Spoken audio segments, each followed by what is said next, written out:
Hello everyone, I'm Paula and welcome back to Jubilant SPR. Today is a big day for our garlic. After 7 months of growing, our organic garlic is finally ready to harvest. I'm going to guide you through the entire process of harvesting through to preserving for both food and next season's planting.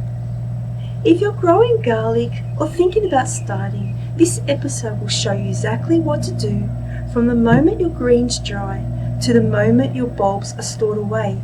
So let's get gardening.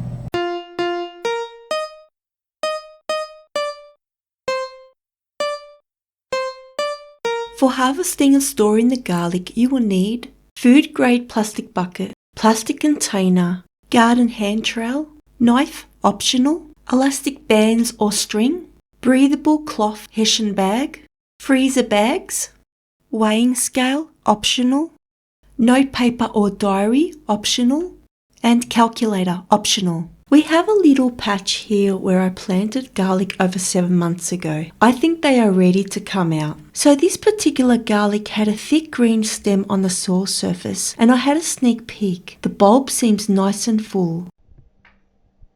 Position the trowel over the soil some distance away from the green top, approx 5 to 7 centimeters, 2 to 3 inches, as we want to keep the bulb skin intact. Now slowly dig the trowel in the soil and give a lift, pulling the garlic out. Oh yes, look at this, good size and firm, and the garlic wrappers are still intact. It's now okay to harvest these, placing them in container. I'll go ahead and gently lift up the rest, making sure not to damage the skins. So the first sign that garlic is ready to harvest is when the tops are yellowing and beginning to dry out.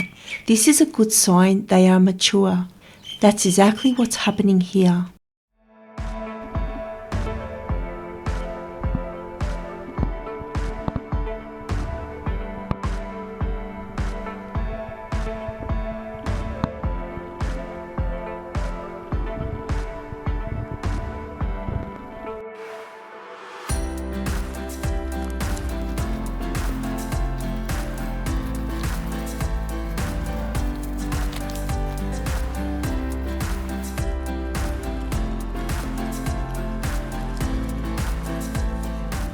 Already about half the garlic have been harvested. Container filling up, hope I'll have enough space for all.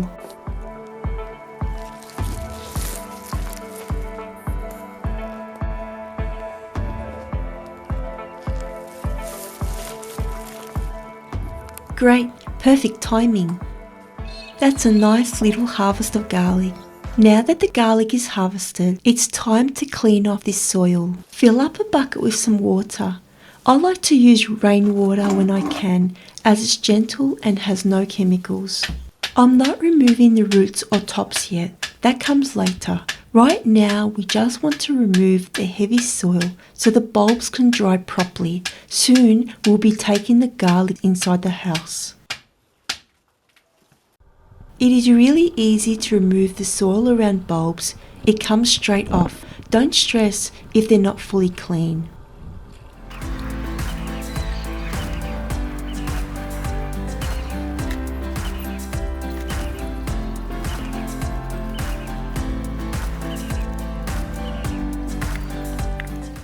Now that the garlic are mostly clean, we are heading back inside the house to categorize them. I have taken all the clean garlic inside the house and I sort them into 3 groups. This really helps with planning for the year. The first group contains small sized bulbs. These will be used for everyday cooking.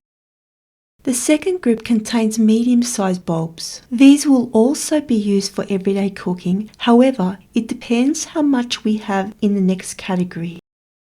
The third and last group contains large-sized bulbs. These will become next season's seed garlic. Depending on how many bulbs I have in this group is relative to how much I plant. By using the largest bulbs for planting each year will help to naturally improve the size and health of garlic over time. A large bulb can generally produce between 10 and 12 large cloves. So if next season I want to plant more garlic than I have available from the large bulb size here, I will need to take more bulbs from the medium size to make up the difference. But if I want to have more to eat, I can take from the large bulbs and I won't be planting as many. It's all up to you and your requirements. I generally like to plan and sort the garlic right away. I don't want to be caught out eating the garlic I'm not supposed to eat. I mean, eating all the garlic that I should have planted and now I have no garlic growing. Next, I weigh each size category and I note it down in a harvest diary. This gives my family a yearly snapshot of how much the garden produced. Each year or 2 years, for our own records, we update our organic prices from various organic shops. At an organic rate of AU $99.50 per kilogram, this helps me estimate the value of what we grew and how much money we potentially saved compared to buying from the supermarket or greengrocer. Every year is different. Sometimes it's the weather, sometimes the variety, sometimes how much we plant. But keeping this record helps us understand how our garden is performing. Once weighed, the garlic needs time to dry. This step is critical because well-dried bulbs can last months, or in this case of seed garlic, becomes the next year's food source. For the large bulbs and ones I have set aside for seeds, I keep the greens intact so I can plant them. I take 3 bulbs at a time and braid their greens together. This helps them dry evenly and also makes them easy to hang. Don't cut the roots off, this will destroy their ability to grow. For next season planting, I have set aside 9 bulbs. Each bulb contains about an average of 10 to 12 cloves, so 9 bulbs should give us around 90 to 108 cloves to plant from autumn through spring. Plenty to keep our garlic cycle going. At the end of the plait, make a loop with the green ends and put on a rubber band or string. I'll leave these hanging for a couple of weeks.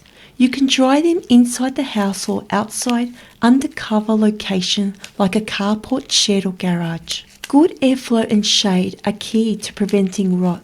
Keep an eye on them and don't dry them out too long because they may actually shrivel up and die. Oh yes, that reminds me. A number of years ago, had such a good garlic season with temporarily drying about 20 large bulbs in the shed. Unfortunately, they shriveled up because I dried them for too long and lost most of them. For the small and medium bulbs, we have 2 options. Store them dried in a cool, dark area or peel the cloves and freeze them. We used to keep them dried, but freezing them whole after peeling keeps them incredibly fresh and they last a very long time. Whenever we need garlic, we just take out frozen cloves as required. Once the bulbs for planting are fully dried, it's ready for storage. Just take the plats and place them in a breathable bag in a dark area such as a garage.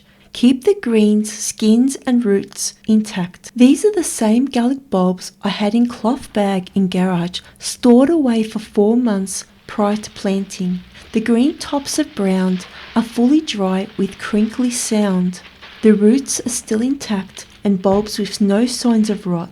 Just a quick tip, don't put these seed dried garlic in the freezer. I did a trial a few years ago of placing a few dried bulbs in the freezer thinking I could plant them. The cloves went all soggy and didn't grow. In the near future, I will have another video how to prepare garlic for planting. I will leave a link to that when available so you can check it out. Thanks for joining me today on our garlic journey from harvest to preservation. It's always satisfying seeing the cycle complete, knowing we'll have plenty to eat and plenty to plant for next season. If you enjoyed the episode, please give the video a thumbs up, subscribe for more garden and self-sufficiency content, and let me know in the comments how your garlic is growing this year. It will really help to grow our channel. I'll see you soon in the next video. Jubilant Organic Gardening.